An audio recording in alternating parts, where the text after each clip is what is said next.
Assalamualaikum warahmatullahi wabarakatuh.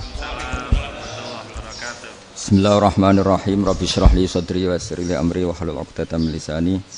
Allahumma shalli wa sallim ala sayyidina Maulana Muhammadin wa ala alihi wa sahbihi ajmain. Amma ba'du. Ini yang saya hormati pertama, pengatur saya ini Profesor Dr. Haji Maskuri. Yang cara ngomong tidak kayak profesor tapi kayak jurkam. Jadi kalau ciri utama akademisi itu kalau ngomong itu teduh, datar, runtut, sehingga memaksa orang lain itu menerima karena runtutan logika yang terbangun. Nah, kalau ini enggak, pokoknya kasar gitu, pokoknya orang itu. Ini agak lazim, agak dalam dunia ilmu. Semua wakil rektor, semua yang hadir yang saya hormati, saya seperti yang dikatakan moderator, Bapak Anwar, bahwa memang saya tidak boleh terikat sama yang di belakang ini, karena ini kayak apa ya? Ada satu madhab yang anak-anak Unisma semuanya harus tahu, teman-teman di Unisma. Menjelaskan itu tidak lebih baik. Jadi karena seakan-akan belum melakukan. Indonesia itu dulu kedatangan Islam itu tidak pernah dipertentangkan antara Islam dan negara, sehingga diskusi itu sudah salah karena para wali itu tidak pernah mempertentangkan Islam dan keindonesiaan atau kebinekaan. Satu, bahwa para wali itu misinya dakwah, di mana-mana dakwah itu pasti ketemu yang berbeda, mulai beda agama, beda pilihan madhab, beda tradisi, beda kultur. Jadi itu tidak perlu dipertentangkan, tapi malah itu jadi lahan dakwah. Sehingga kita-kita ini kalau diminta diskusi hubungan negara dan agama malah bingung. Memangnya kenapa? Itu seperti dulu zaman P4, saya punya kawan di Jogja, teman saya nulis tafsir Profesor Zaini, itu pernah zaman Pak Erto disuruh sosialisasi P4 di Papua. Apa hubungan Pancasila dan UUD 45? Itu orang Papua jawab, hubungannya baik-baik saja, Pak. Jadi yang unik itu ketika disuruh baca Pancasila, 1. Pancasila, 2. Ketuhanan yang Maha Esa. Nah, akhirnya 6 kan? Kenapa Pancasila jadi 6? Yang unik itu ketika ditanya, ini saya melihat langsung di TV 7 itu, Indonesiaku itu. Ada anak-anak kecil ditanya, bendera ini milik siapa? Bendera merah putih itu. Jawabannya apa? Milik sekolahan, Pak. Aja. Karena memang milik sekolah. Itu yang tanya itu kaget. Milik sekolahan, Pak. Nah, tentang tema ini mohon dibaca ini langsung start ya, langsung serius karena tadi sudah kayak jurkam tadi, ini yang langsung khas ilmuwan. Ini sebagai penghormatan saya pada Unisma, ini khas keilmuan. Imam Zuhri adalah gurunya Imam Malik. Ya, saya ulang lagi ya, Imam Zuhri adalah gurunya Imam Malik. Halaman 29. Ini langsung start saya baca halaman 29. Dan ini terutama yang para punggawa-punggawa ini. Saya baca ya. Ini teks tidak ada yang saya rubah, memang persis seperti ini. Bismillahirrahmanirrahim. Yaqulu Zuhri, ini gurunya Imam Malik. Fama futiha fil islami fathun qablahu kana a'zama minhu. Innama kanal qitalu haitsul taqon nasu. Falam makanatil hudnatu wa wadu'atil harbu wa amanan nasu ba'duhum ba'da wal taqaw fatafawadu fil hadits wal munaza'ah. Falam yaklim ahadun bil islami yaqilu syai'an illa dakhula fihi. Walaqad dakhalataini kasanaten mithlu man kana fil islam qabla dzalika wa aktsar. Terus ini ngomongnya harus santai, enggak boleh provokatif. Begini, kita tahu dalam perdamaian Hudaybiyah itu poin-poinnya itu semuanya merugikan Islam. Di antaranya adalah jika yang Islam masuk kafir harus dibiarkan, karena berarti masuk ke habitat asli. Karena Nabi sebelum jadi Nabi, komunitas pokok itu kafir, sehingga kalau Islam masuk kafir kembali ke habitat. Tapi kalau Islam masuk kafir, kafir masuk Islam itu harus dikembalikan karena dianggap bid'ah. Maka kalau kamu dituduh bid'ah itu tenang saja dulu, Nabi itu ya dituduh ji'ta bidinin muhdas, kamu datang dengan agama yang baru. Cuma agak diteruskan wa kullu muhdatsatin bid'ah wa kullu bid'atin dalalah. Jadi orang-orang kafir dulu kalau ngomentari Nabi ya jita bidinin muhdas, kamu datang dengan agama yang apa? Baru. Nabi nurut. Semua perjanjian yang merugikan Islam itu Nabi nurut. Tapi Nabi hanya minta satu hal, jangan ada perang 10 tahun. Dan orang boleh seminar, boleh diskusi tentang Islam. Ya ini dengerin betul ini. Jadi saya tidak akan provokatif, ini pakai logika. Nanti bisa dipakai disertasi doktor. Tapi saya minta orang boleh diskusi, boleh seminar tentang Islam. Akhirnya saat itu juga ada orang yang masuk Islam. Di depan tulisan itu belum kering istilahnya. Datang ke situ namanya Abu Jandal bin Suhail bin Amr. Itu datang ke Nabi, ya Rasulullah saya ini mau masuk Islam. Kata orang-orang kafir, ini pertama Muhammad, kamu komitmen enggak sama perjanjian? Kalau kamu komitmen harus kamu kembalikan. Nabi bilang, ya Abu Jandal kamu kembali ke mereka, ke habitat mereka, yaitu menjadi kafir. Di komunitas kafir maksudnya. Akhirnya nangis. Umar, Sayyidina Umar itu mendekati Abu Jandal, kemudian memberi isyarat supaya ngambil pedangnya. Jadi isyaratnya wong ini baca ora wis. Maksudnya orang-orang kafir. Tapi Abu Jandal enggak mau. Singkat cerita akhirnya kembali ke komunitas kafir. Tapi yang dikatakan Imam Zuhri cara analisis. Ini enggak bisa pakai provokatif, harus pakai analisis. Innama kanal qitalu haitsul taqon nasu. Yang namanya perang itu menjadikan orang tidak berpikir jernih. Ini poin yang diambil oleh Rasulullah. Kalau dibahasakan Nabi curi kesempatan, masuk Nabi dikatakan mencuri, meskipun itu hanya bahasa ya. Enggak mungkin lah kita bahasakan seperti itu. Saya ulang lagi ya. Kenapa ada perang berkesinambungan sampai tahun ke-8 Hijriah? Mulai tahun kedua ada perang Badar sampai tahun 8 Hijriah itu perang terus. Nabi sama orang kafir perang terus. Akibatnya apa Pak Profesor? Namanya perang itu ya nggak kau bermikir. Pokoknya agar ketemu Islam perang, Islam ketemu kafir perang nggak kau bermikir. Padahal Islam itu bisa diterima oleh akal sehat, harus lewat diskusi, lewat pengamatan, lewat pemikiran, lewat pengendapan berpikir. Makanya Nabi tahu ini masalah besar. Kalau orang perang terus, itu gak kober mikir Islam, tidak sempat diskusi tentang Islam. Makanya Nabi hanya minta satu poin. Oke, perjanjian ini saya turutin semua, tapi saya minta orang kafir semuanya boleh mendiskusikan Islam, boleh seminar tentang Islam. Mereka bilang iya, pada pikiran mereka kan diskusi paling piye. Ternyata betul, ada diskusi. Terus temanya gini, kira-kira bener di Muhammad Abu Jahal. Terus Tuhan Muhammad sama Tuhan Abu Jahal itu keren mana? Diskusi. Tuhan Muhammad itu khaliqus samawati wal ardi, yang menciptakan langit bumi. Sebagaimana kampanyenya Muhammad. Ya mereka masih jangkar bilang Muhammad. Kalau Tuhan kita, ya berhala itu yang kita bikin, yang kadang rusak, yang kadang kudanan, terus lemutan, pokoknya terus diskusi. Kita kok bener pengirannya Muhammad. Terus Muhammad Abu Jahal. Mulai dhisik Muhammad itu ora tau bodoh nih. Mulai dulu Muhammad itu gak pernah bohong. Abu Jahal, waduh, wis bodoh nih ngongkonan. Wis ribet kan? Dan semua diskusi itu mengarah ke kebenaran Islam. Wah, akhirnya wong kafir sing tokoh-tokoh cara Jawa yo wah semane jebule masalah ini kan. Artinya gini, kalau kita ingin Indonesia damai, sebenarnya yang untung itu Islam. Karena Tuhan yang menciptakan langit dan bumi tentu gak akan diperbandingkan atau akan dikalahkan oleh Tuhan yang lahirnya saja sudah di bumi. Misalnya kita menjual Tuhan Allah, siapa itu yang menciptakan langit bumi, yang ada sebelum langit bumi? Bandingkan dengan Tuhan yang lahirnya di bumi, ada tanggal lahirnya, ada aktenya, itu kan sudah ribet kan? Begitu juga kalau memperbandingkan tokoh. Muhammad itu siapa? Tokoh yang bisa menyatukan pan-Arabik, tokoh yang begini-begini, yang sayang istri, sayang keluarga. Dibandingkan dengan tokoh Abu Jahal, Abu Lahab yang corong jauh penggaweannya yang ngerugikan orang lain. Akhirnya orang itu mulai tertarik sama Islam. Makanya kata Az-Zuhri pakai bahasa dulu, falam yaklim ahadun bil Islam. Tapi kalau sekarang yang populer itu bahasa yatakallam.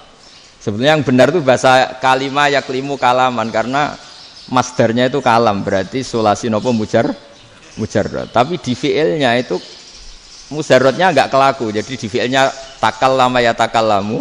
Tapi untuk masdarnya yang kelaku kalaman. Jadi ini agak unik, agak enggak lazim. Sebenarnya kan takallama ya takallamu takalluman, tapi di masdarnya kalam populer. Tapi di fiilnya tidak populer. Saya teruskan ya. Ini penting sekali. Jadi menjual Islam kalau boleh dibahasakan menjual itu tetap enak dalam kondisi damai. Karena kalau kita perang itu bawaannya kalau ketemu ya perang. Kalau ketemu perang sehingga orang itu rakober diskusi loh. Saat bener Islam sampai kafir itu bener di. Karena tidak kober diskusi, tidak sempat diskusi orang yang milih yang kafir. Karena yang mayoritas yang kuat. Sementara Islam zaman itu lemah. Lah Nabi itu yang diminta hudnah, yang penting kita damai. Terus orang boleh mendiskusikan benar mana kita dan mereka. Ya setelah diskusi ya tadi kan nggak mungkin Allah yang begitu keren hebat pencipta langit bumi dibandingkan berhala yang mengurus dirinya sendiri saja tidak bisa. Walhasil terus orang mulai tertarik sama Islam dan aturannya nggak boleh dilarang diskusi itu. Nah makanya saya pernah ditanya beberapa profesor di Jogja, Gus suatu saat kalau kampus paling keren di Jogja ini ada Islamic Studies kemudian pengajarnya dari berbagai agama, ini riskan nggak bagi Islam?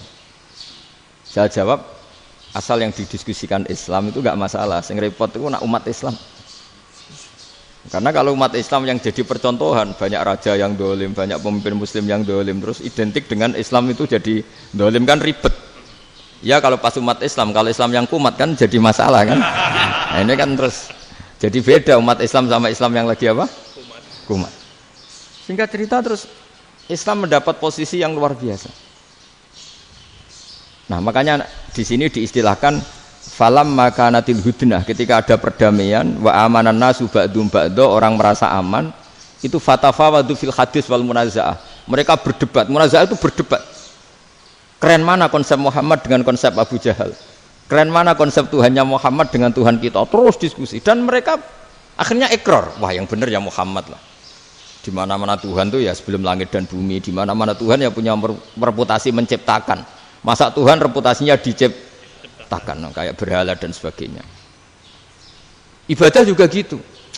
Ibadah wong kafir itu kalau tawaf itu telanjang, ibadah Muhammad santun pakai pakaian, terus akhirnya mereka mulai tertarik Islam. Sehingga saya lihat di beberapa tafsir, saya memang tidak akan ngomong yang tidak serius, ngergani Unisba ben sawangane pemikir serius. Di Quran itu sampean lihat di tafsir Tobari itu ada ayat bal naqzifu bil haqqi 'alal batil fayadmaghuhu fa idza huwa zahid. Qadzafa itu kalau di kamus tak lihat itu takallama bila dalilin. Qadzafa itu ya pokoknya sekenanya. Artinya gini, kebenaran Islam atau kebenaran hak itu kamu taruh sekenanya saja itu tetap menang. Apalagi kamu taruh secara teratur, kamu taruh sekenanya saja itu tetap menang. Sehingga di sini banyak sahabat yang hidup di Cina. Sekarang juga banyak orang alim yang milih hidup di Amerika, banyak orang alim yang milih hidup di Inggris. Dan mereka pede, percaya diri karena kebenaran itu kamu letakkan di mana saja, itu tetap akan menang, akan menemukan momentum kemenangannya. Misalnya gini, contoh paling gampang. Dulu para peneliti, saya ulang lagi, dulu para peneliti itu ya datang kemana-mana, termasuk Ibnu Battuta, termasuk Ibnu Khaldun, ya semua peneliti itu suka neliti. Setelah diteliti, Quran itu satu-satunya kitab suci yang membicarakan sains, misalnya tentang falak, tentang astronomi, tentang asal-usul kejadian manusia, kejadian makhluk. Juga bicara tentang geografi, geologis, semuanya. Sementara kitab lain hanya cerita tentang mawaid wal hikam wal ibar. Jadi diteliti kayak apa, pada akhirnya hak ini yang menang. Bal naqdhifu bil haqqi 'alal batil fayadmaghu fa idza huwa zahid. Saya berkali-kali cerita, ada ulama yang ahli matematika.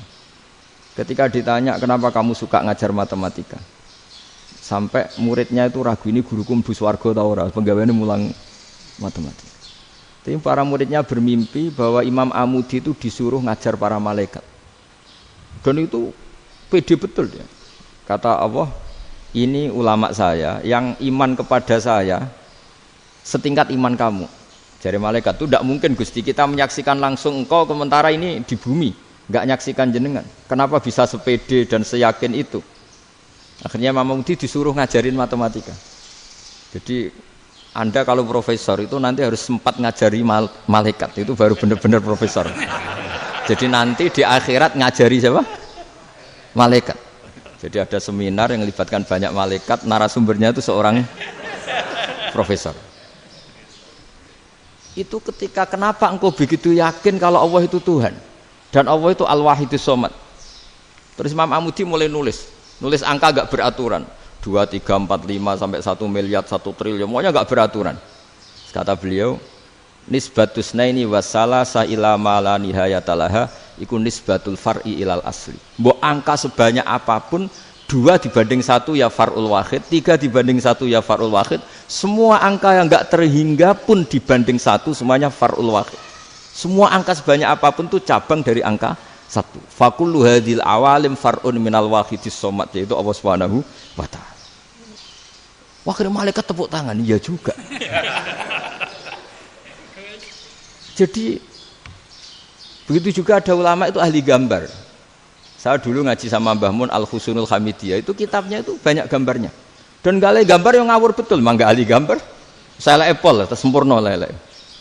Semua gambar bangunan, gambar sapi, pokoknya gambar. Ternyata dia menemukan Tuhan itu dari gambar. Gambar serapi ini atau seruwet ini sama. Gambar rapi sama ruwet itu sama kalau dalam pandangan tauhid. Dimulai minan nuqtah al-wahidah. Kowe cek gambar sing rapi, sing indah, cek gambarmu elek. Dimulai dari 1 titik, dan titik ini nuqtatil wujud, yaitu Allah Subhanahu wa ta'ala. Jadi nak cara ahli tauhid gak penting gambare api, menang lomba atau ora penting. Butuhe hadis surah ini gambar baik yang rapi maupun ndak adalah min nuqtah dari 1 titik. Ya, alam raya sebanyak ini mbok gambar mbok ora, cek mulai Mars sampai Jupiter kabeh semua bentuknya yang banyak ini semuanya min nuqtatil wujud, yaitu dari titik wujud, yaitu Allah Subhanahu wa ta'ala. Di sini hebatnya ulama-ulama, mbok dia pengajar matematika, mbok pengajar gambar, semuanya dipakai perangkat untuk tauhid. Nah, itu kan juga bagian dari Islam damai, Islam yang sangat tidak perlu perang untuk orang dipaksa Islam. Enggak perlu provokatif kayak tadi pidatone rektor jenengan tadi. Jadi ciri utama ilmuwan tuh kalau ngomong datar tapi logikanya enggak terbantahkan, itu ciri khas ilmuwan. Kalau ciri khas politikus kalau ngomong itu keras, provokatif lah kira-kira gitu. Tapi isinya biasa. Nah, saya berharap nanti semua profesor doktor itu datar tapi isinya kualitasnya bagus ini. Mentes. Jadi makanya terus kata ulama, kenapa diistilahkan balnat zifu bil haqqi? Kenapa pakai qadzafa sementara qadzafa maknane takallama bila dalil? Maksudnya bila dalil di sini itu min ghairi ikhtiyajin ila dalilin. Kebenaran itu memang enggak butuh dalil. Apa kita perlu dalilnya apa? Buktinya apa? Kalau 3 itu cabang dari 1. Wong gendeng yakin yang takok gitu pasti orang gendeng. Wong 3 cabang dari 1 kok ditanyakan buktinya apa? Itu min awalil bidah. Pertama orang pasti tahu kalau 3 itu far'ul wahid. 1 juta juga far'ul wahid. 1 miliar juga far'ul. Gambar yang sebanyak apapun ya dimulai dari 1 titik. Cek gambar benar maupun yang tidak. Akhirnya apa? Ulama dulu itu sebegitu rileks nerangkan tauhid. Lalu kenapa asma ini yang ya ini kan khas NU ya, khas pesantren. Sebenarnya saya keberatan pakai istilah khas NU, pakai khas pesantren karena NU itu anaknya pesantren, jangan dibalik pesantren anaknya NU, karena sebelum ada NU itu ada pesantren. Tapi kayaknya Unisma lebih suka pakai bahasa NU dan saya ya agak orderan yang terpaksa disuruh ngomong. Ini agak kacau sebetulnya, ini agak kacau. Jadi NU itu sama pesantren itu tua pesantren. Jadi NU dilahirkan pesantren, bukan dibalik pesantren dilahirkan NU. Sehingga barokahnya didirikan pesantren ini Kadang nyuwun sewu sekali Mbah Hasyim itu kadang ide besar beliau itu ora dituruti wong NU. Jadi Mbah Hasyim cara kula kok dadi Mbah Hasyim ya mangkel. Mbah Hasyim itu ngarangno kentong.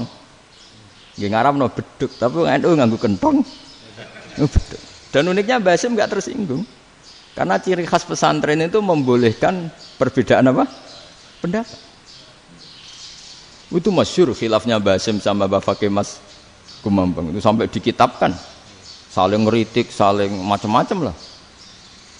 Jadi cara berpikir Mbah Hasyim ketika Nabi rembukan, ini gimana ya cara menentukan waktu sholat ya? Ya pakai kentong ya Rasulullah, dzakalin nasara itu untuk orang Nasrani. Ya pakai buk itu trompet, dzakalil Yahud itu untuk orang Yahudi. Terus, ada yang usul lagi pakai api ya Rasulullah, dzakalil Majusi itu orang Majusi. Setelah itu ada orang datang lari-lari cerita mimpi azan tadi. Ya itu terus dipakai sarana pemanggilan sholat ya azan itu. Sehingga Mbah Hasyim menolak kentong. Karena mantas sababi qaumin fahuwa minhu. Beliau keras sekali sampai bilang haram. Beliau judulnya ya haram. Al-Jasus Antakhrimin Nakus. Setelah naskah itu sampai ke Mbah Fakih Mas Kumambang di Gresik situ, di daerah Dukun situ. Dulu nggak ada WA ya, jadi sampainya ya lama. Makanya saya sampai sekarang tidak punya WA karena ya saya ulama kan, kalau WA-an terus ya jadi ulama. Nggak jadi ulama main WA-an terus itu. Nah itu termasuk rektor gak kau bermikir itu mesti kebanyakan WA. Karena kan otaknya didikte oleh sesuatu yang masuk. Sesuatu yang dilihat itu kan pasti mendikte kita. Beda kalau yang enggak WA-an kan mikir apa kita yang menentukan. Kalau WA-an kan kita ditentukan. Mau mikir anaknya butuh apa gara-gara WA informasi Jakarta mikir Jakarta. Padahal secara kewajiban ngapain kamu orang Malang mikir Jakarta. Gara-gara WA mikir Jakarta belum selesai ada berita di Sulawesi, mikir Sulawesi. Habis itu mikir NTT. Makanya semua orang sekarang merasa tokoh nasional gara-gara informasi yang masuk itu nasional. Jadi Mas Yo RT yang mikir gimana Gus Indonesia kok. Padahal RT sampai lupa kalau dia itu RT. Jadi semua orang sekarang merasa tokoh nasional. Dan itu gara-gara apa coba? Akhirnya semua orang juga punya ide tentang nasional. Harusnya negara itu gini-gini. Jebule wonge sing duwe ikon itu sapa? RT. Ribet kan?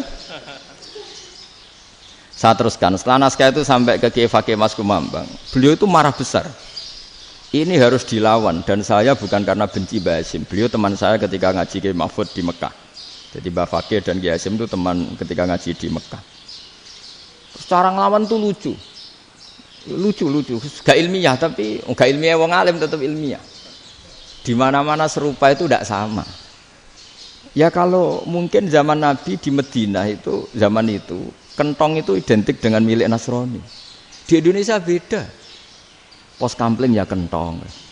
Kebakaran ya kentong. Wae sarapan orang di LP ya pakai kentong. Jadi tidak ada jaminan kalau kentongan itu identik dengan Nasrani. Lalu haramnya di mana? Yang di mana-mana tasabuh itu identik. Ini tidak identik. Mulai masalah kan? Mulai masalah. Jadi beliau gaya judul Hazruus. Hazruus itu kepala bergeleng-geleng. Sekarangan kok ngene jadi sekarangan kok provokatif gitu. Nah. Dan itu Mbah Hasyim ya hormat Mbah Fakih hormat Mbah Hasyim. Saya sendiri secara pribadi itu lebih suka pendapat Mbah Hasyim sebetulnya. Karena bagi saya sholat itu sakral, ya sudahlah kalau sakral ya dipanggil dengan sesuatu yang sakral yaitu kalimat thayyibah azan. Tapi saya tidak akan bilang kalau kentongan itu haram. Karena kalau haram alasannya mirip orang Nasrani, sementara pos kampling ya pakai kentong, ada banjir ya kentong, ada kebakaran ya kentong. Jadi tidak identik untuk misa atau untuk sholat ala Nasrani. Tapi itu dulu ya rileks saja, dua beliau itu ya saling menghormati, padahal saling kritik. Dan dulu ulama yang beda madhab itu ya saling menghormati. Imam Syafi'i itu kalau sholat di kawasan Masjid Abi Hanifah ya tidak kunut. Ketika ditanya kenapa kamu tidak kunut, sementara engkau berpendapat kunut itu sunat. Ikroman di hadal madhab, saya sangat menghormati madhab. Imam Ahmad bin Hanbal itu berpendapat kalau orang pakai bekam, pakai iftisot atau hijamah itu batal sholatnya. Sementara Imam Syafi'i mengatakan tidak batal apa sholatnya atau wudunya tidak batal. Tapi Imam Ahmad itu ditanya, apa kamu makmum Syafi'i? Bagaimana mungkin saya tidak makmum sama wali kutub seperti Imam Syafi'i? Padahal menurut keyakinan Imam Ahmad ini sholatnya batal. Ini habis ikhtijam udah wudu. Tapi tetap saja beliau karena perbedaan pendapat di furu' itu lazim. Ya orang boleh berdebat lah. Ketika Unisma datangkan saya, itu saking senengnya kiai, apa saking sombongnya sampai ngatur kiai, kan nggak pernah bisa diperdebatkan. Itu kan orang boleh debat kan? Itu saking angkuhnya apa saking senengnya kan nggak jelas kan? Kan dan orang boleh setuju pendapat saya, yaitu ngatur kiai itu haram. Setuju juga Pak Rektor, ekspresi mahabbah itu ya macam-macam. Dulu sahabat ya gitu, sahabat itu ada yang nggak kenal wajahnya Nabi sama sekali sampai akhir hayatnya. Ketika ditanya, lo kamu itu sahabat kok nggak tahu wajahnya Nabi? Saya tidak pernah berani memandang Nabi karena ijlalan Nabi, terlalu menghormati saya sehingga tidak berani memandang wajahnya. Ada sahabat yang penggawaannya dulu wajah Nabi sampai bisa nyifati alfiu faminunil hajib, sampai bisa nyifati detail karena dulu wajah Nabi itu ibadah. Ada seorang wali ditanya, kalau kamu di surga ingin nggak melihat Allah? Enggak. Loh, tapi semua orang ingin melihat Allah. Unazzihu dzalikal jamal an-nadhari misli. Ben gak elek-elek Allah tak delok terima aku. Wong ra jelas. Berarti kok delok pengiran. Banyak. Jadi justru tapi karena saking takzimnya. Enggak lah, mosok sak aku kok. Makanya saya berkali-kali cerita. Menurut kesepakatan ulama, soft awal itu paling baik. Tapi banyak juga wali yang kalau sholat itu di belakang. Koyok paling bener yang kok ngarep gitu.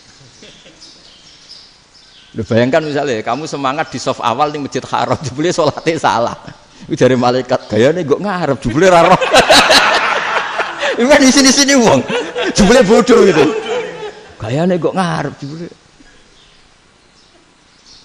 Coba orang kalau sowan Mbah Mun yang berani di depan itu kan ya ketuanya atau jubirnya kan.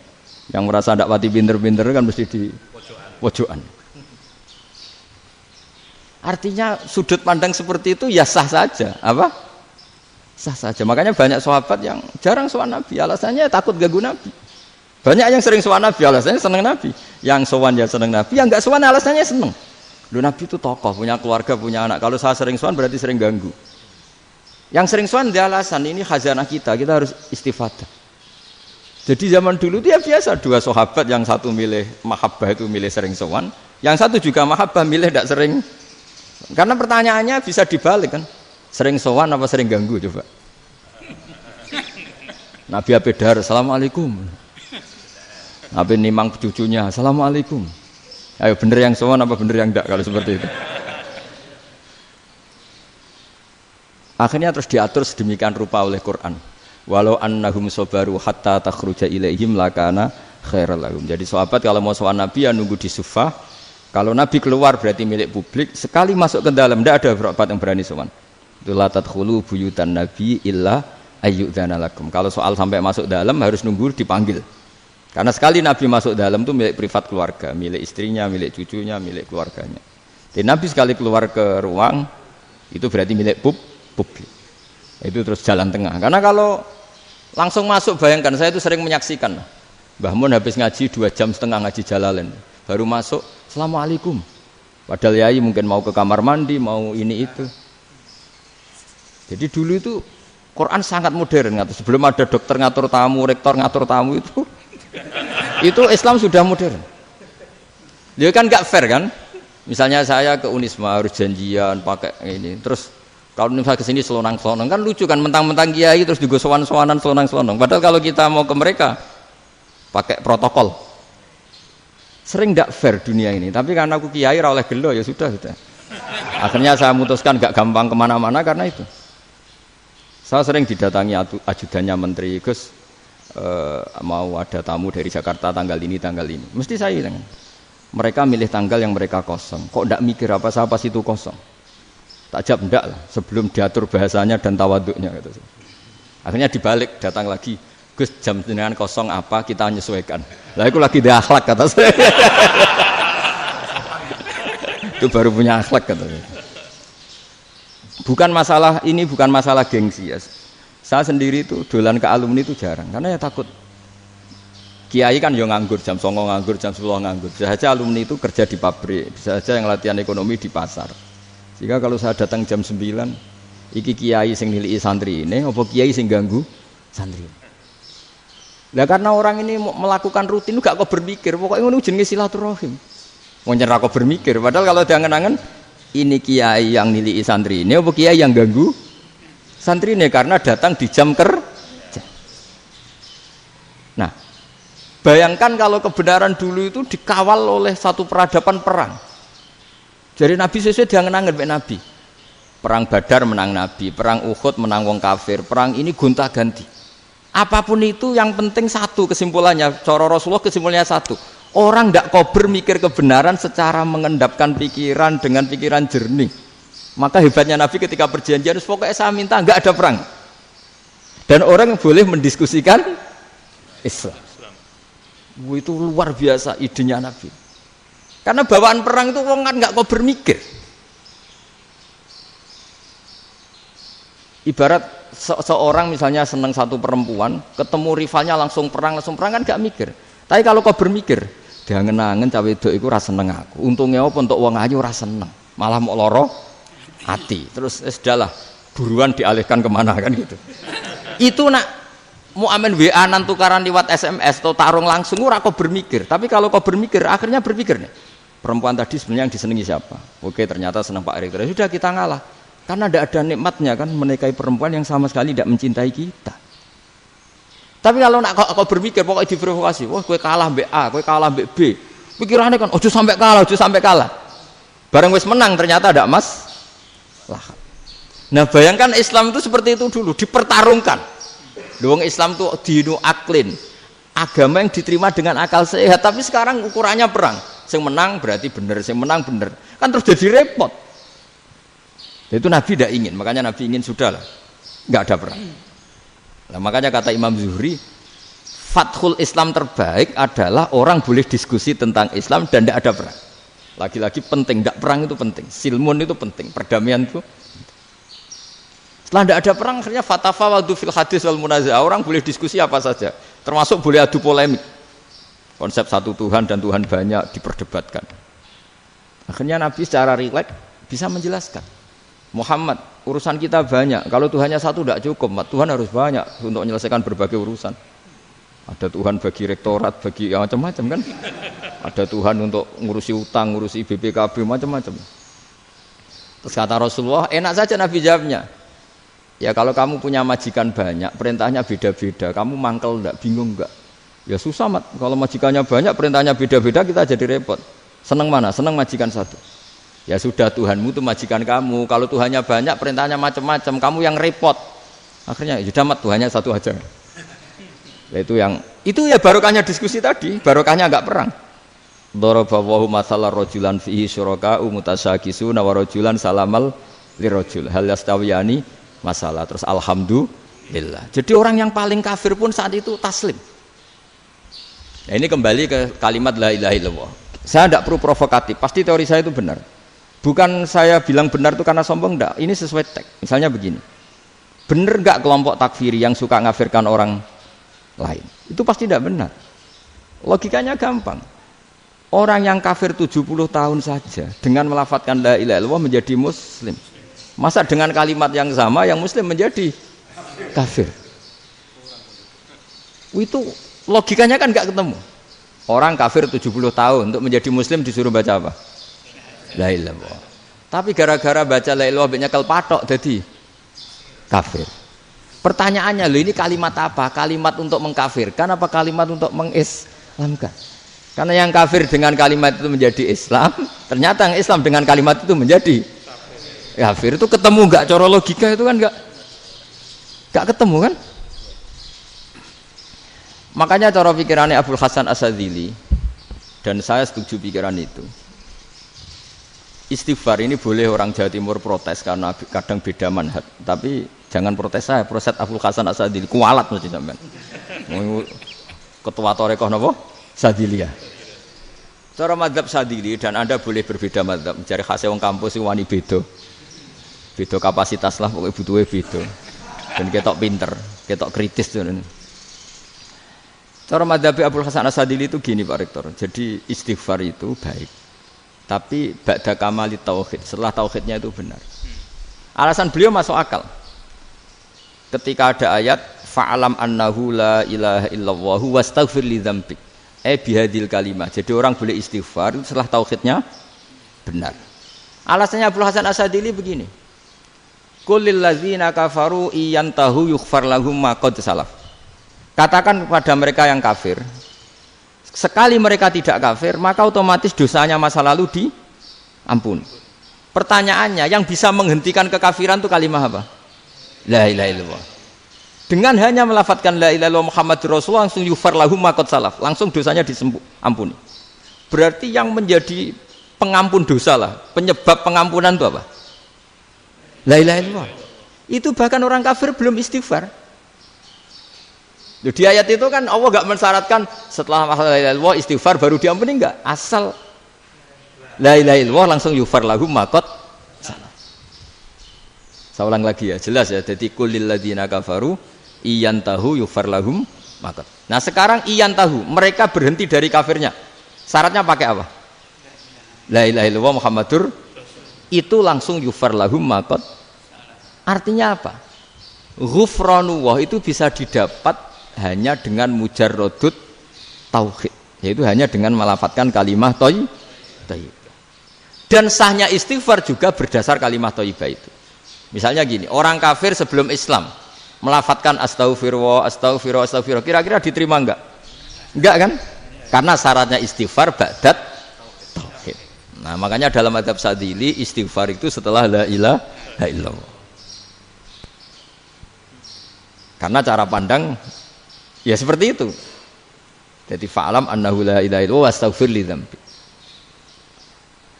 Jadi dengan kebenaran tauhid saja ini sudah cukup kita insyaallah layak diampuni. Karena innallaha la yaghfiru ayyusyraka bihi wa yaghfiru ma duna dzalika liman yasha. Jadi orang yang tauhidnya benar itu bisa diampuni Allah asal tauhidnya benar. Itu Allah ngendikan liman yasha wa yaghfiru ma duna dzalika liman yasha. Dawe Imam Suyuti walam yakun liman yastaghfir. Jadi orang yang bertauhid secara benar meskipun gak sempat istighfar itu tetap potensi diampuni. Karena bawaan tauhid itu sudah menjadi layak diampuni. Kayak orang kafir sekali ngelafatkan kalimat tauhid mbok gak istighfar langsung diampuni. Nah, karena melihat seperti itu terus orang berlomba-lomba memperbanyak jumlah ngelafatkan la ilaha illallah. Jadi kita yang alim, kita semua, saya tidak bilang saya, kita termasuk yang di pinggir-pinggir saya ngaku alim yang orang masalah lah soalnya. Kita semua yang alim-alim itu tahu bahwa la ilaha illallah itu super. Sudah bawaannya tauhid, juga punya kelayakan Nah, kemudian nasib kita agak sial. Malah kalimat ini dituduh bid'ah, dituduh khurafat. Mergo Nabi enggak pernah tahlilan, Nabi enggak pernah. Nabi enggak pernah tahlilan kalau diartikan Nabi ora tau maca la ilaha illallah, enak gak kalimat ini. Nah, ini provokatif ini. Jadi ini sudahlah keanehan-keanehan ini kita terima karena ciri utama wali, ciri utama ulama itu wa'udhu fisabili, harus pernah disakiti. Jadi kalau Unisma sakit kalau dituduh apa? Dituduh bid'ah itu berarti belum calon ulama. Calon ulama itu wa'udhu fisabili, harus disakiti. Jadi kalau kamu disalahpahami itu ya harus santai. Provokatif tadi. Iya, termasuk provokatif tadi. Termasuk diatur tadi itu. Jadi kalau cara berpikir kan, karena mereka itu memang kalau kita turutin itu memenya itu terlalu, kadang menghujat kita itu enak ya jadi KNU, ada orang mati datang, kiainya dapat makan, dapat rokok, terus pulang. Gitu. Jadi apa? Terus kita kayak tersangka terus. Kita kan kayak tersangka terus.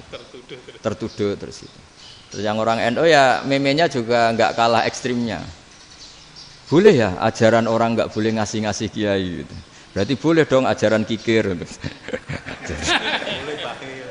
Jadi memang kadang apa ya, cangkem elek lah bahasa kasarnya itu.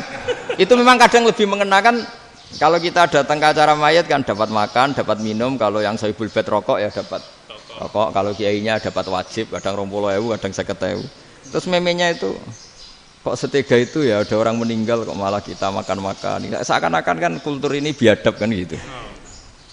Tapi yang orang NU kebalikan balas. Oh ternyata nggak boleh ya mayit disodakoi. Ternyata nggak boleh ya orang dermawan. Berarti Islam membolehkan medit ya gitu. Yang model ini kan. Tak angen-angen itu luwih mandi timbang takbir ya kan. Karena ini kan memicu emosi kan. Memicu apa? Emosi. Nah, tapi saya kalau disuruh bela mana itu tidak ada yang saya bela. Ya seorang sudah lah kalau mau nganggur saja sudah itu. Sudah. Ya tapi itu memang apa ya? Itu khazanah Islam. Ada yang kritik, ada yang enggak. Ya itu memang khazanah. Ya biasa aja kalau saya biasa. Karena dulu ulama itu sudut pandangnya itu ya seperti itu. Ada yang ulama suka ibadah itu sholat, ada yang milih apa tidur. Sampai Imam Ghazali bilang suatu saat ibadah terbaik di zaman akhir itu tidur kan. Sholat saja kalah sama tidur kan. Tapi itu loh ya, yang wajib tetap loh, terus kamu gak sholat wajib. Begini beliau mencontohkan itu. Ada orang sholat tahajud terus obsesinya itu ingin hajatnya terkabulkan. Sementara yang tidur obsesinya nikmati rahmatnya Allah, boleh tidur, bisa tidur. Kata Imam Ghazali, timbang kita tahajud terus nuntut pangeran aduk turu katanya. Mergo engko dia akibat terus setan memberi bisikan, "Lho nyatanya kamu tahajud ya gak terkabul." Berarti cerita bahwa Nabi ngendikan kalau doa tahajud mustajab enggak. Daripada ngono ki aduk turu ora tau ndonga.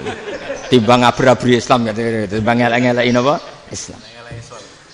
Jadi ulama itu mulai dulu itu sudah berpikir.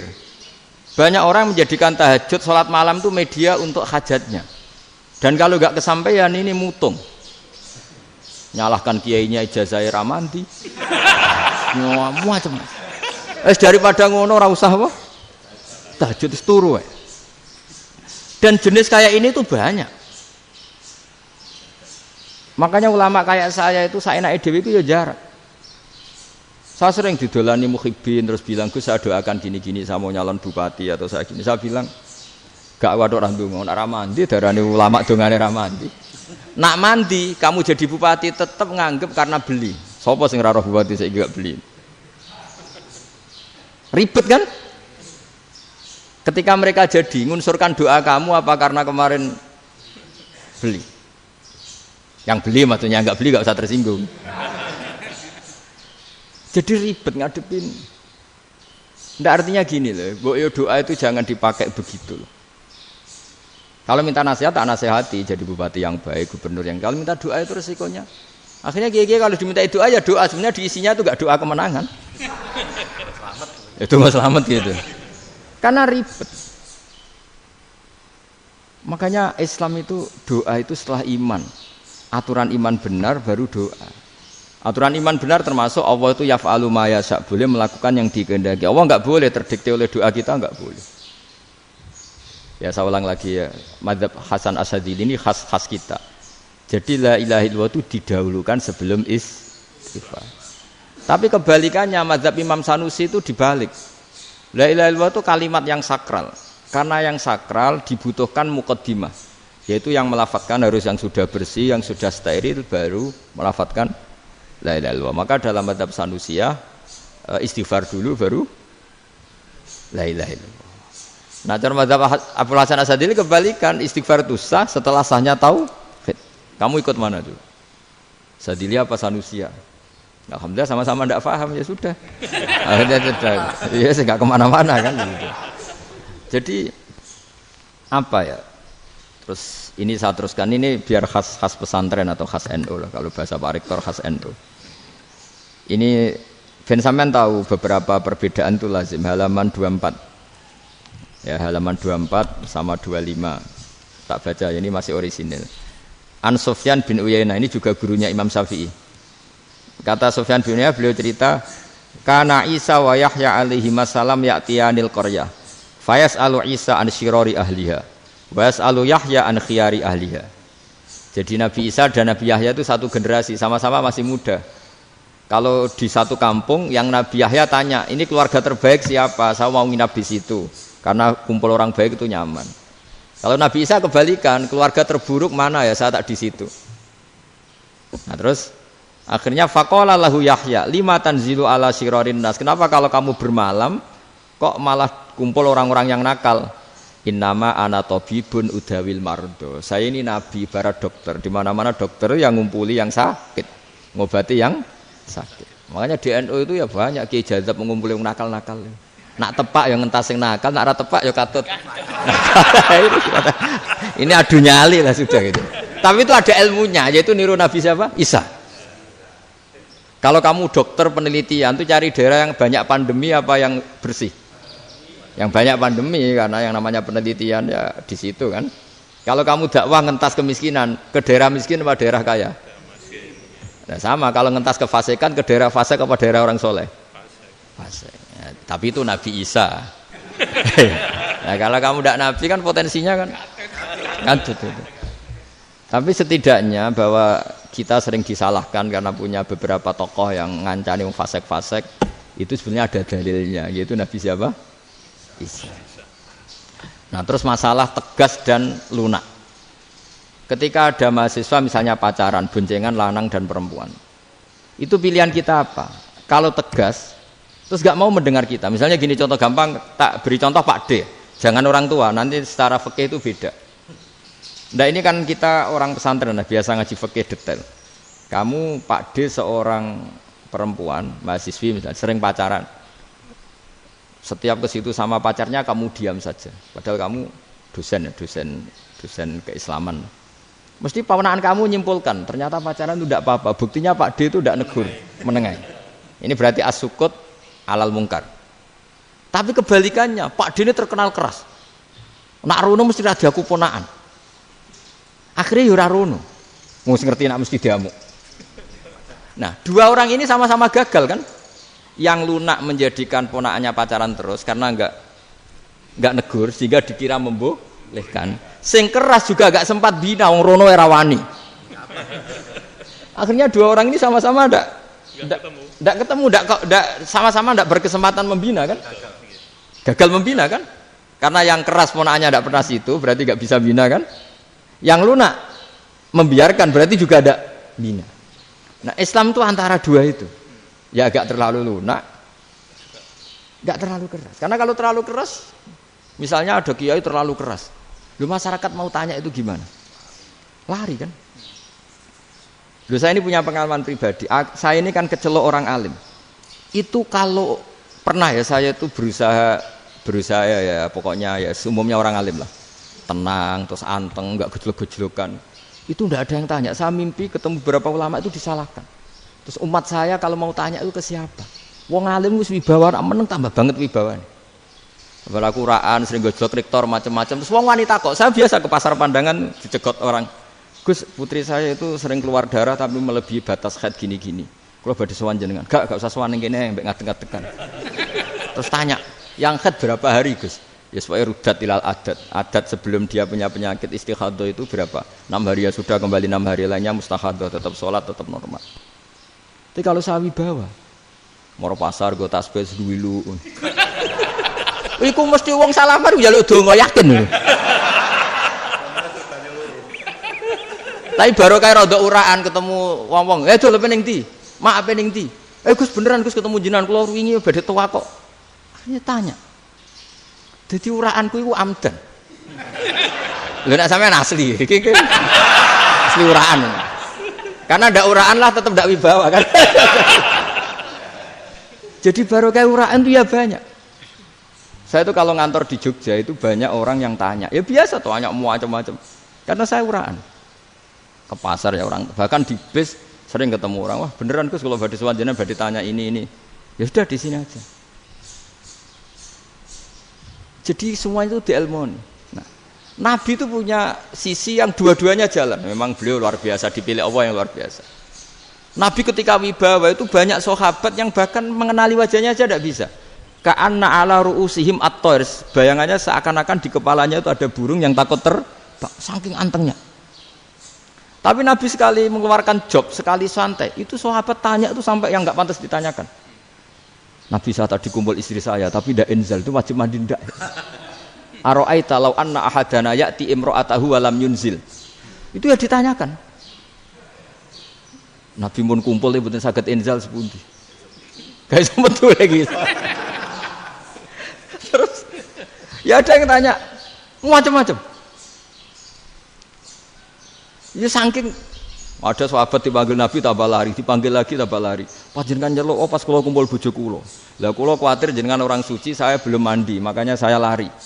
Nabi ngendikan innamal mukmin thahir, ya nak masalah ketemu kiai ra apa-apa ijek junub. Sementing kok nak salat ya dhisik. Tapi Nabi sekali pakai mazahirul jalal, tapi pakai wibawanya, itu orang enggak berani ngomong. Tapi sekali Nabi rileks, itu orang bisa tanya apa saja, termasuk halal yang enggak pantas. Loh, ada sahabat itu tanya lucu, tanya Maimunah. Maimunah itu ya cantik tapi sudah agak tua lah. Maimunah, ya umal mukminin, hukumnya ngambung bojo pas Ramadan piye? Wah gak roh aku, gak tahu diambung kan Nabi pas Ramadan. Tanya Saudah, malah orang-orang diambung kalau Saudah itu kan wis tuwa itu.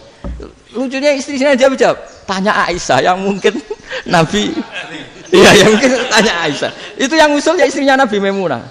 Selalu Aisyah, tanya be Aisyah. Ya Amirul ya umal mukminin gini-gini. Aisyah yang cantik masih perawan kan. Qabbalani Rasulullah bahwa oh Nabi biasa ngambung-ngambung pas Ramadan dan beliau tetap puasa. Akhirnya fakih ngarang kan wa takbil fi Ramadan wa tublah la tubtilu shauma ngambung ora. Iku ya udah biasa dhisik. Ya nasib bojone ayu. Ndak ini artinya seasik itu. Jadi garwane Nabi sing ngrasa rodok tuwa. Wah, aku ora tahu. Kok Aisyah. Serilek itu dulu itu. Maksudnya orang-orang Islam pertentangan itu. Maksudnya dia balik semua ini bedanya orang pesantren sama orang kampus. Kalau orang kampus mau cerita agama itu rahmatan lil alamin, tapi nyontokno rileke ora iso. Agama itu rilek, tapi nyontokno rileke ora iso. Mergo ora rapati ngaji. Contohnya ora iso, dadi mau gawe kaidah Islam itu rahmatan. Jadi Nabi itu lah, Allah juga gitu. Allah itu kalau sudah memperlihatkan madzahirul jalal, itu mbok malaikat Jibril rawani. Ketika Allah dengan madzahirul jalal. Tapi kalau Allah dengan madzahirul jamal, madzahirul apa? Jamal. Iku ya gojol-gojol kan ambek makhluke gojol. Ya buli-bulian cara sakniki. Ya sampean delok ning hadis syafaat itu, akhiru man dakhalal jannah atau akhiru man kharaja minan nar itu di beberapa judul. Ada seorang rojul yang ahli neraka ya, dintas mbek pangeran terus didudono swarga. Gusti, swarga sengiler tok wong wayu roh wis mung ngiler tok. Ngerjaluk Gusti mosok roh tok ora oleh mlebu. Jarimu asal mlebu metu kon neraka ora jaluk-jaluk meneh. Sumpah lho ya, gak jaluk apa-apa meneh. Mboten Gusti. Sekali saya keluar dari neraka ndak akan minta apa-apa lagi. Wis. Wallahi, wallahi. La as'alu ghairaha. Mesti ghaira khoslah, ghaira tilkal khoslah. Ya niku selain keluar dari neraka saya ndak akan minta lagi. Didono swarga wong do kelon seruwibet kan. Sing bojone elek kan dendam dadi ning swarga iku. Swarga wis macam-macam. Gusti mosok roh tok ora oleh mlebu. Jarene janji ra njaluk meneh. Akhire ya wis didelokno neraka. Jadi pangeran jawabe gampang didelokno neraka. Roh neraka begitu menyakitkan, begitu ngeri. Sudah Gusti saya tidak minta surga, sementing enggak masuk neraka. Rabbana srif anna adzab jahannam. Setelah lama itu diadepno swarga njuk mlebu swarga, terus diadepno nang neraka. Akhirnya ya sudah. Saiki mlebu swarga gak apa-apa. Iku jawabe lucu. Atas taziu jenengan ngenyek kula. Wong karuan ra ahli swarga kok mlebu swarga. Terus akhirnya mlebu swarga, kan mlebu swarga tamanna, sangen-angen sing mbok jaluk apa? Orang angan-angan yang indah-indah laka wa asratu amsal ya siku tak turuti wa asratu amsalih lan lipatan ke-10. Jawabe wong lanang ya lucu. Atas tazi ubi wa anta rabbul alamin. Jenengan pangeran kok ngenyekan. Maksudnya wis karuan aku ora pantes. Terus jare pangeran la astazi ubika walakinni alama asya'u qadir. Aku gak ngenyek kowe, pancen aku pangeran. Nuruti kowe iku iso. Jadi Allah sendiri ketika dengan madzahirul jamal itu malaikat ya ana sing wani bantah. Masyhur itu kan malaikat sing bantah pangeran ataj alufiya mayufsidu fiya wa yasfikut. Karena Allah dengan madzahirul jamal. Yang paling masyhur Nabi Musa. Nabi Musa itu ketika Nabi Mi'raj. Nabi Mi'raj itu beliau kira-kira di langit keempat lah yang masyhur atau kelima. Ngelangkahi. Nabi Musa menangis, "Ya Rabbi ini apa-apaan? Orang sing ja'a ba'di kemudian melangkahi makom saya ini apa-apaan?" Jadi Nabi Muhammad kan apapun hebatnya kan junior. Kok melangkahi makom saya ini apa-apaan? Enggak fair. Sampai Nabi Muhammad itu tanya gini sama Jibril. Reaksi Allah gimana ketika melihat Musa seperti itu? Jawab malaikat Jibril lucu. Ya roh khiddatahu. Allah sapal gayane Musa. Biar. Jadi lucu. Ya dibiarin aja sama Allah. Tapi wong jenenge Nabi Musa itu kekasihnya Allah. Tetap berkah bagi kita. Betul. Ketika setelah Mi'raj diwajibkan sholat 50. Gentenan Nabi Musa kelihatan nabinya. Sebenarnya Nabi Musa itu sebetulnya loh, enggak menguntungkan kita sebetulnya. Tapi yang menguntungkan. Sebenarnya enggak niat menguntungkan kita, tapi menguntungkan. Nabi Ibrahim kan di langit ke-6, keren lah. Konti jong ketemu Allah ngeten-ngeten kan sholat 50. Karena Nabi Ibrahim terkenal Nabi baik enggak bantah. Bareng Nabi Musa. Kenapa diceluk pangeran? Kula kan salat ping 50. Inna ummataka la tutiku dalik. Wah, gak kuat umat. Serai-rai gak umatmu ora ngarah kuat 50 rakaat. Tapi sebenarnya Nabi Musa itu niatnya bukan membela kita. Fa inna ummati la umatku sing gagah-gagah ra iso meneh umat. Berarti sebetulnya ya itu masih pakai gengsinya sebetulnya. Wes ngono-ngono lah sementing kita untung. Sebetulnya dia itu gak terima wong umat saya aja yang lebih kuat. Gak kuat apalagi umatmu. Dan terus sebutin irji ila rabbika fas'alhu takhfif. Itu berarti Allah dengan madzahirul jamal. Sudahlah, datang ke Allah minta keringanan. Allah itu baik. Minta. Ambek Allah diringana mau 5 tok, jadi cek 45. Balik nih Nabi Musa, piro 45, cek ra kuat umatmu. Wong umatku ora kuat, jadi sebenarnya bilang umatku ora kuat. Lho cara Nabi Muhammad model wong Malang, yo beda umatku mbek umatmu. Ribet kan? Beda. Lho Nabi Muhammad kan enggak seperti itu kan? Enggak punya akhlak Malang kan? Akhlak. Maksudnya akhlaknya mujur itu loh, akhlak yang baik gitu. Ya, akhlak yang mujur bukan yang Malang gitu. Jadi Nabi ya manut. Tinggal 40 kan, dikurangi lagi 35 sampai 9 kali kan, masyhur itu. Ya kan kalau dikurangi 55 kan berarti turun naik kan 9 kali. Itu setelah 5 itu Nabi Musa aja usul masih ragu. Itu cara Nabi munggah nentek. Ini entek ya. Terus iya doa tuntas betul. Bisa bebas. Terus munggah ado-ado lha opo? Ngapain itu? Akhirnya Nabi Muhammad sudah sampun ya kalimah Allah, saya ini malu sama Allah Musa. Sudah 9 kali dan diturutin terus. Jadi Allah kalau dengan madzahirul jamal itu Nabi Musa biasa nego sama Allah. Tapi ketika Allah dengan madzahirul jalal itu Nabi Musa enggak berani. Yaitu di hadis syafa'ah. Hadis syafa'ah ketika manusia datang ke Nabi Adam, ya tuna Adam. Ya Adam anta abul basar ngene isfa'li ana inda rabbik. Kamu saya minta mensafaati kita. Nabi Musa, Nabi Adam inna rabbi qad ghadibal yawma ghadaban lam yaghdab qablahu mislah wa la yaghdab ba'dahu mislah. Ini Allah sedang murka besar dan tidak akan murka seperti ini lagi. Sudah saya tidak berani nafsi.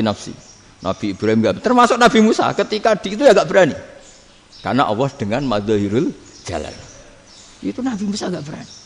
Sudah saya sendiri itu pernah salah. Yaitu saya membunuh seseorang yang enggak disuruh oleh Allah membunuh itu. Yang pas jotosi orang Kipti. Akhirnya datang ke Nabi Muhammad. Pas ke Nabi Muhammad, Allah dengan madzahirul jamal. Dengan madzahirul jamal sampai Kanjeng Nabi ngendikan analah saya akan memintakan syafaat kalian. Terus fa ahmadu rabbi bima hamida allamaniha rabbi. Saya muji Allah dengan pujian-pujian yang orang lain tidak tahu, hanya saya yang diajari, kata Rasulullah. Nah di sini menurut banyak ulama termasuk kitab yang saya baca, kenapa Muhammad sebagian namanya Ahmadu? Itu dari af'al tafdil fa Muhammadun Ahmadu min ghairihi. Muhammad Rasulullah itu kalau muji Allah di atas cara mujinya nabi yang lain. Jadi Ahmadu bukan dari fi'il mudhari' lil mutakallim tapi dari af'al apa? Tafdil. Fa Muhammadun Ahmadu min ghairihi.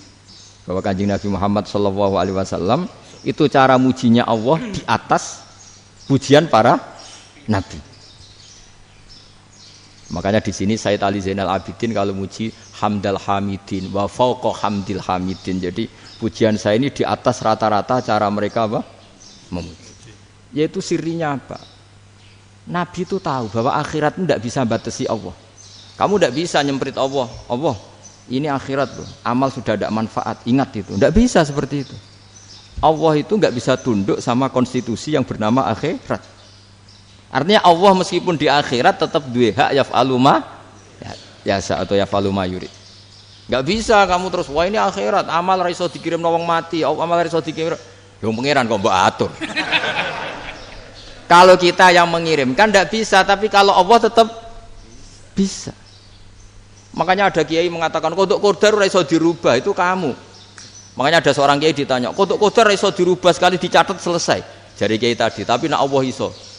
Dalile apa ya yamhu ma yasha wa yusbit. Nak Allah ya iso, sing ra iso kan kita. Nah, Nabi itu tahu betul meskipun akhirat itu Allah masih bisa dinego saking baiknya. Akhirnya Nabi sujud, masyhur itu terus, ya Muhammad irfa' ra'sak wasal tuqa wasatu safa. Semat sirahmu angkat. Kowe apa tak turuti. Terus semenjak itu Nabi minta apa? Syafaat. Artinya apa? Ketika Nabi lain berpikir bahwa akhirat ini membatasi amal, karena sudah Nabi tahu betul kalau Allah tetap Allah, yang nggak terbatas kekuasaannya, nggak terbatas rahmatnya juga saat di akhir. Makanya disebut fa Muhammadun Ahmadu min wirihi. Makanya wa mubasyiram bi rasuli ya'ti mim ba'di ismuhu Ahmad. Jadi makanya terus banyak GNU sing macam-macam lah. Sing ana sing potongane wedi terus hati-hati. Niku berarti makome Madhahirul Jalal. Ana sing amen guyon nek makome Madhahirul Jamal. Ana sing ra jelas ngene iki, sing ra jelas. Nak guyu buanter kok nak nangis yo buanter. Jebule urusan utang. Lah ini sudah yang udah. Jadi makanya yang rileks saja. Sebenarnya agama ini santai, rileks karena agama ini harus bifarohin wasururin. Enggak boleh agama ini dibawa dengan kekerasan, dengan antisosial. Karena agama ini harus kul bi fadlillah bi rahmati fa bidzalika falyafrahu, harus senang, harus rileks.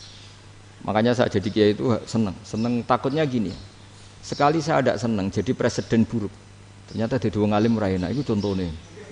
Sampean merengut terus uripe susah, nanti orang enggak berani jadi orang alim. Makanya saya buktikan bahwa saya lebih bahagia dibanding rektor. Nanti orang ingin jadi rektor semua, nggak ingin jadi orang alim. Saya pernah ketemu sekian rektor di Jogja, tanya, Gus, kenapa jenengan bela-belain pesantren sampai segitu? Kan keren kampus NU, sekarang ada Unisma, ada NU Jogja, ada NU Jepara gini. Saya tak bilangin gini, sampai rektornya itu istighfar. Saya bilangin gini, ini sekaligus tak kasih tahu ini rektor Unisma ini. Tak bilangin gini, andai kan tidak ada kiai kayak saya itu Islam bisa tutup. Kok bisa, Gus? Misalnya ada perempuan haid faqal adat. Itu kalau untuk tahu hukumnya haid daftar dulu ke Unisma. Daftar dulu kan? Setelah daftar nunggu pelajaran haid. Baru tahu haid setelah 3 tahun dari masalahnya gitu. Tapi baru kayak kiai ketemu saya di jalan, Gus anak kula nu haid ngeten-ngeten mboten normal, hukumnya piye? Oh, hukumnya ngene dibalekno ning adat. Ora usah registrasi, ora usah daftar. Jadi ya harus ada istighfarnya lah. Unisma juga harus istighfar, semuanya harus istighfar. Karena ada sisi yang nggak mewakili kebutuhan Islam. Tapi saya sebagai kiai juga istighfar.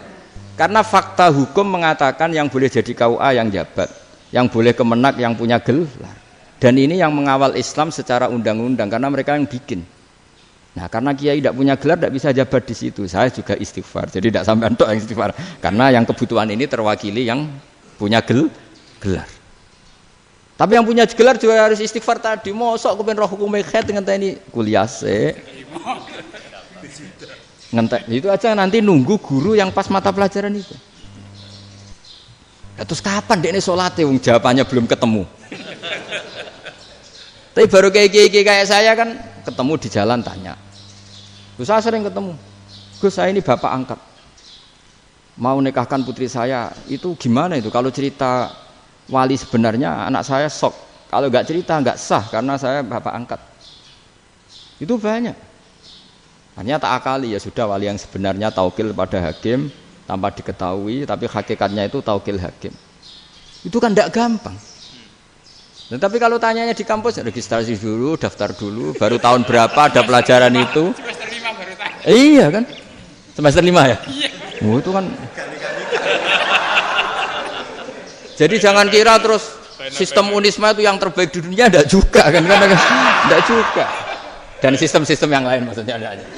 Tapi sistem kiai lho, Mbah Mun juga sering pesen saya, kowe kudu seneng pegawai negeri. Piye-piye sing jaga agama pegawai negeri. Kemarin pas acara 7 harinya Gus Roba saya matur itu di depan para kiai.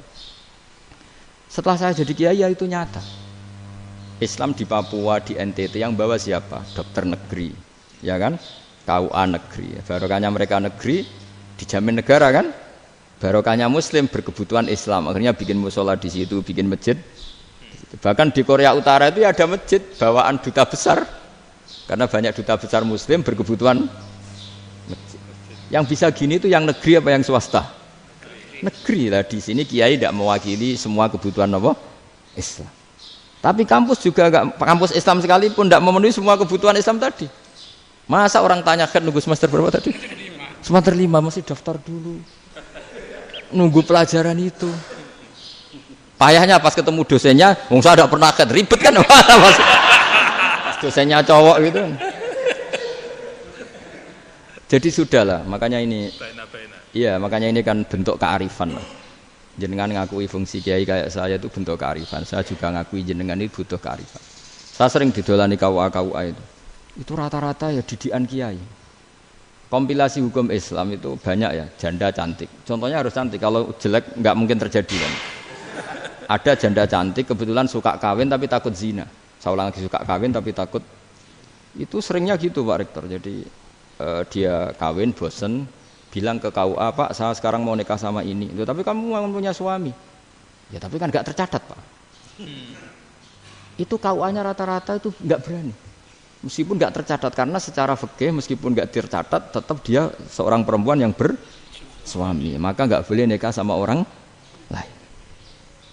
Jadi coba kalau nyun sewu KUA hanya ngikuti hukum formal, yang penting di catatannya nggak punya suami, ya dinikahkan saja kan.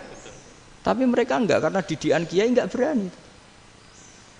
Artinya gini, kalau hanya pro hukum catatan sipil, maka ini dinikahkan bisa karena enggak tercatat. Tapi secara hukum santri enggak bisa dong menikahkan perempuan sing dzati zaujin yang punya suami. Jadi ini barokahnya kerjasama yang baik. Jadi di masyarakat itu tertanam didikan kiai, enggak boleh nikahkan perempuan yang bersuami. Tapi di KUA ngikuti hukum formal. Dan di Indonesia itu KUA itu rata-rata konsultasinya ya sama kiai, sehingga ya nggak berani akhirnya meskipun aku wedi mlebu rokok mbak gak iso. Dan itu banyak. Saya ulang lagi ya, makanya ini kan pesantren itu nggak boleh mati. Orang kiai-kiai kayak saya nggak jelas-jelas itu harus lebih jelas lagi. Karena ini yang on time, yang online, yang siapa saja bisa tanya. Saya itu SMS saya itu nggak punya HP WA. HP jadul itu SMS-nya tiap hari tak berapa, orang yang tanya dari Kalimantan, dari Aceh. Gus di kampung saya ada masjid 2 itu yang Samana, ada yang dari orang perkotaan. Gus di perumahan baru ada masjid, yang Jumatan baru orang 12, sah enggak? Ya langsung saya jawab, sah. Dalilnya ini. Ya sudah, nah, tapi kata Imam Syafi'i gini harus orang 40, itu madzhab Syafi'i, dalam madzhab yang lain gini-gini. Itu kalau tanya rektor itu kan ribet. Masuk ajudan dulu, asisten dulu, anjir.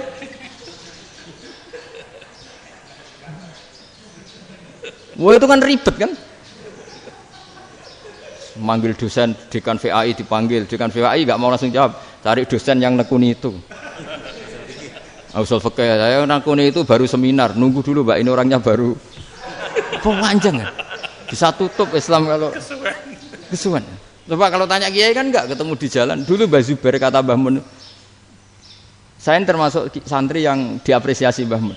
Dhisik Mbah Zubair yang ngono, anak nong takok pe sowan gak oleh. Gak takok ning kene. Jangan biasa ditanya orang ngadeg-adegan. Ya alhamdulillah ilmunya cukup, kalau gak cukup ya kok sik. Jadi sebetulnya orang sopan itu ya agak ada yang ditutupi sebetulnya. Mboten prayogi teng dalan nginjang mawon matur. Ya sebetulnya ya sebenarnya memang ilmunya agak cukup gitu. Tapi itu sebenarnya secara fikih itu haram, menunda itu haram. Yo haram tuh, coba bayangkan ya, kalau tanyanya sekarang, Gus saya ini sudah keluar darah 1 bulan penuh, padahal normalnya hanya 6 hari. Saya nanti sholat enggak? Kalau nginjang mawon dugi kula. Berarti kan hari ini belum ada keputusan. Sholat apa enggak kan? Tapi karena modus tadi, boten prayogi nggih ngendikan ngoten teng dalan nginjang tengen kula. Itu kemungkinannya 2, sopan atau goblok itu saja. Kayaknya kalau sopan enggak lah. Kayaknya enggak lah kata saya. Karena secara fikih itu jelas haram. Bagaimana mungkin sesuatu yang harus dipraktekkan nanti duhur dijawab besok? Berarti duhur, asar sampai subuh belum ada jawaban. Berarti nggak ada sholat kan? Makanya dibutuhkan orang-orang alim yang kultural seperti ini. Dan NU menghormati kultural. Tapi Mbah Mun juga sangat menghormati Islam formal karena tadi produk-produk formal itu bisa dilembagakan oleh negara dan itu kita ikut untung. Makanya Mbah Mun itu kalau punya tamu KUA, punya tamu polisi sampai pejabat itu. Kenapa saya contohkan KUA? Supaya jangan kira seperti pendapat orang-orang hasud, wah ya mesti aja disolani presiden senang, menteri senang. Enggak juga. Sebenarnya semua kiai itu mulai KUA sampai polisi, polsek, polres itu senang semua. Karena sama-sama diajak mengawal bangsa ini, diajak mengayomi semua masyarakat. Tapi kadang-kadang masyarakat ngeritiknya, jenenge kiai disolani menteri ya seneng presiden. Padahal yang sowan kiai itu ya mulai KUA, Kapolsek, kepala desa, RT, Mudin. Itu Mudin kalau tanya ya lucu-lucu. Gus kalau nate nyembelih pitik kemanian, pitike gede man. Akhirnya wis ngerti nak kemanian langsung tak sebelah meneh. Terusane ku sah ta ora. Ribet. Ya tak jawab, lah pitike masih ku jek urip ta ora? Terus urip Gus, wis sah cara mazhab Malik kerja urip. Karena itu ada perdebatan antara mazhab Malik dan mazhab Syafi'i. Nah, cara Imam Syafi'i itu agak ketat. Hewan yang punya kehidupan sudah mutharibah, misalnya ayam jago, contohnya harus jago, karena kalau ayam kecil diikhlaskan haram. Jadi yang cilik wae kan gitu. Fikih itu ya, fikihnya orang Indonesia itu pecundang. Kalau ayam kecil enggak ditanyakan, mate ra wis. Kalau jago ditabrak truk kejet-kejet. Andai kan nggak disembelih pun mesti mati. Itu cara mazhab Syafi'i itu haram. Karena penyembelihan ini tidak menjadi penyebab kematian, tapi memang karena kecelakaan tadi. Tapi cara mazhab Imam Malik enggak. Andai kan nggak disembelih, matinya kan 2 menit lagi atau 1 menit lagi. Andai kan nggak disembelih. Berarti mati sekarang itu bawaan pisau apa bawaan kecelakaan? Ya sudah halal gitu caranya. Nah akhirnya ya saya bilang ya sudahlah kita semuanya Malik. Jadi cara debat, cara Imam Syafi'i enggak, cara berpikir itu sudah tidak kehidupan yang normal. Yang dimana-mana penyembelihan itu mematikan yang hidup normal. Jadi agak ketat. Sehingga dalam contoh kemanian, kalau dalam bahasa Jawa nyembelih agak sempurna terus pesonya jatuh atau apa itu, kalau pakai mazhab Syafi'i agak kesulitan. Jadi kalau mazhab Malik asal diselesaikan secara fauron dan juga sebagian mazhab Syafi'i itu halal. Nah orang mesti tanya gitu, Gus, wedhusku tabrak truk, man Gus kejet-kejet. Nak pitik cilik ra ditakokno. Makanya termasuk kritiknya Mbah Mun, tapi ini madzhabnya Mbah Mun ya. Kamu boleh ikut boleh ndak karena ini urusan ndak penting. Dewe wong-wong lucu, nak ditakoki yuyu muni haram mergo amfibi. Yuyu ngerti sampean? Yuyu nggih. Tapi nak ditakoki kepiting muni halal. Mergo nak yuyu haram gak eman, nak kepiting eman. Padahal alasannya coba, kenapa yuyu haram? Karena amfibi kan, bisa di air. Pertanyaannya, kepiting seperti itu enggak? Nah, tapi kepiting kalau haram kan eman. Karena besar kan, kalau yuyu silahkan haram kan gitu. Artinya apa? Fikih kita ini agak-agak pecundang gitu, agak-agak pertimbangan. Iya, ini lucu kan? Kualitatif. Coba alasannya yuyu haram karena apa? Amfibi kan? Hidup 2 alam. Pertanyaannya kepiting seperti itu enggak? Iya. Kenapa? Kalau orang tanya, yuyu haram apa halal? Rata-rata jawab haram. Tapi kalau kepiting mulai khilaf. Loh mestinya kan sama kan? Lah itu karena unsur imannya. Iya tadi. Saya juga sering melihat tonggo-tonggo itu. Ayam cuwilik sakmene ketabrak truk, enggak ada yang tanya. Tapi saya pernah jalan-jalan di Narukan sini. Ono jago ketabrak, sing duwe langsung marani kula pas saya naik motor. Gus ini halal apa haram? Nak langsung kula sebelah halal apa haram? Wis kanggo kowe halal kanggo halal. Karena saya tahu tak jawab haram mesti kecewa itu. Aduh. Akhirnya kiai ini beratnya kan. Ya akhirnya ya saya setelah itu Fatihah Imam Syafi'i ngapunten nih umat kula nu rahasia mangke madhabe jenengan tuh ndak siap. Iya kan akhirnya pakai madhabnya Imam Malik tadi. Ya tak Fatihah Imam Syafi'i ini mboten niat nglawan jenengan. Tapi ngobati tiang eman. Mergo pitike besar itu. Jadi ini kan cerita ya itu makanya yang rileks saja lah bahwa Islam ini yang rileks, yang menyenangkan karena ya agama ini harus menyenangkan. Raditu billahi robba. Raditu itu senang banget, ridho itu puas. Enggak boleh beragama pertuntungan terus emosinan. Ya marem atau raditu itu marem jadi yang nyaman. Ya saya kira demikian. Assalamualaikum warahmatullahi wabarakatuh. Waalaikumsalam warahmatullahi wabarakatuh.